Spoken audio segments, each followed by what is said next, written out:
ప్రపంచ cup 2026 final మహాసంగ్రామంలో defending champion అర్జెంటీనాకు గట్టి shock ఇస్తూ స్పెయిన్ జట్టు ప్రపంచ కప్ ను ముద్దాడింది.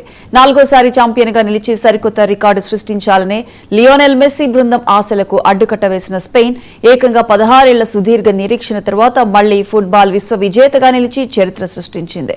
ఇరు జట్ల రక్షణ శ్రేణుల అత్యంత పటిష్టంగా నిలబడడంతో నిర్ణీత 90 నిమిషాల పూర్తి సమయం ముగిసేసరికి ఇరు జట్లు ఒక్క గోల్ కూడా చేయలేకపోయాయి. దీంతో మ్యాచ్ 0-0తో డ్రాగా నిలిచి ఎక్స్ట్రా టైంకు దారితీసింది. ఫెర్నాండెజ్ రెడ్ కార్డ్ వల్ల బయటకు వెళ్లిన అర్జెంటీనా కీపర్ మార్టినెజ్ వీరోచితంగా స్పెయిన్ దాడులను అడ్డుకున్నప్పటికీ ఎక్స్ట్రా టైంలో స్పెయిన్ తన వ్యూహాలకు పదును పెట్టింది. మ్యాచ్ 106వ నిమిషంలో స్పెయిన్ స్టార్ ఆటగాడు ఫెర్రాన్ టోరెస్ లభించిన అద్భుత అవకాశాన్ని గోల్గా మలచడంతో స్టేడియం ఒక్కసారిగా హోరెత్తిపోయింది.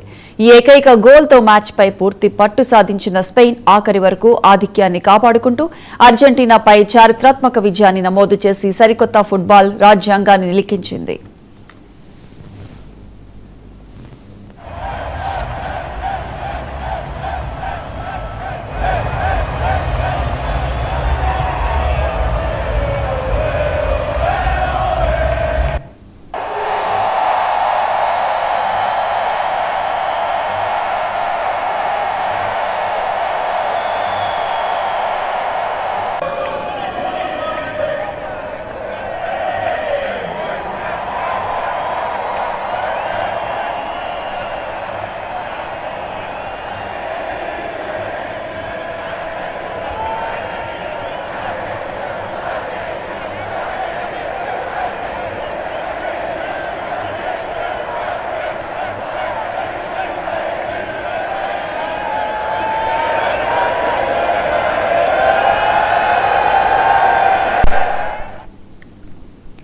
పదహారేళ్ల సుదీర్ఘ నిరీక్షణ తరువాత స్పెయిన్ జట్టు ఫిఫా ప్రపంచ కప్ ను ముద్దాడడంతో యూరోప్ అంతటా పండుగ వాతావరణం నెలకొంది.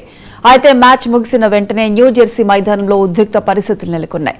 ఓటమిని జీర్ణించుకోలేకపోయిన అర్జెంటీనా ఆటగాళ్లు తీవ్రమైన అసహనంతో స్పెయిన్ ఆటగాళ్లపై భౌతిక దాడికి దిగడం అంతర్జాతీయ ఫుట్బాల్ వర్గాల్లో తీవ్ర కలకలం రేపుతోంది. స్పెయిన్ జట్టు చారిత్రాత్మక విజయం సాధించిన ఆనందంలో ఆటగాళ్లందరూ మైదానంలో ఒకరినొకరు కౌగిలించుకుంటూ సంబరాలు చేసుకుంటున్న సమయంలో అర్జెంటీనా ప్లేయర్ లియాండ్రో పారెడెస్ ఒక్కసారిగా దూసుకువచ్చి స్పెయిన్ యంగ్ స్టార్ ఆటగాడు గావిని అత్యంత బలంగా కిందకు తోసేశాడు. ఈ ఆకస్మిక దాడిలో స్పెయిన్ ఆటగాళ్లు షాక్ గురయ్యారు. పారెడెస్ చర్యను నిరసిస్తూ గావిని రక్షించేందుకు అడ్డు వచ్చిన స్పెయిన్ బృందంలోని మరో ఆటగాడిపై అర్జెంటీనా ప్లేయర్స్ మరింత రెచ్చిపోయారు. సదరు స్పెయిన్ ఆటగాడి ముఖంపై అర్జెంటీనా ప్లేయర్ ఒకరు వరుసగా పిడుగుద్దులు కురిపించాడు. దీంతో మైదానం ఒక్కసారిగా ఫుట్బాల్ గ్రౌండ్లా కాకుండా రణరంగంలా మారిపోయింది. ఇరు జట్ల ఆటగాళ్లు సపోర్టింగ్ స్టాఫ్ పరస్పరం తోపులాటకు దిగడంతో స్టేడియంలో తీవ్ర ఉద్రిక్తత నెలకొంది.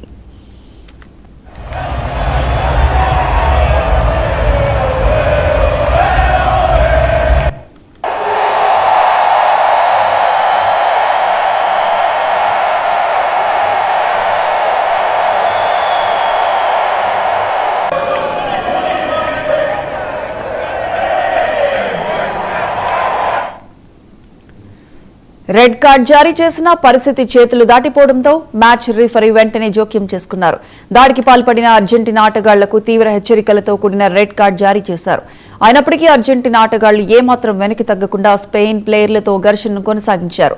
సెక్యూరిటీ సిబ్బంది, సీనియర్ ఆటగాళ్లు రంగంలోకి దిగి ఇరు జట్లను విడదీయడంతో గొడవ సద్దుమణిగింది.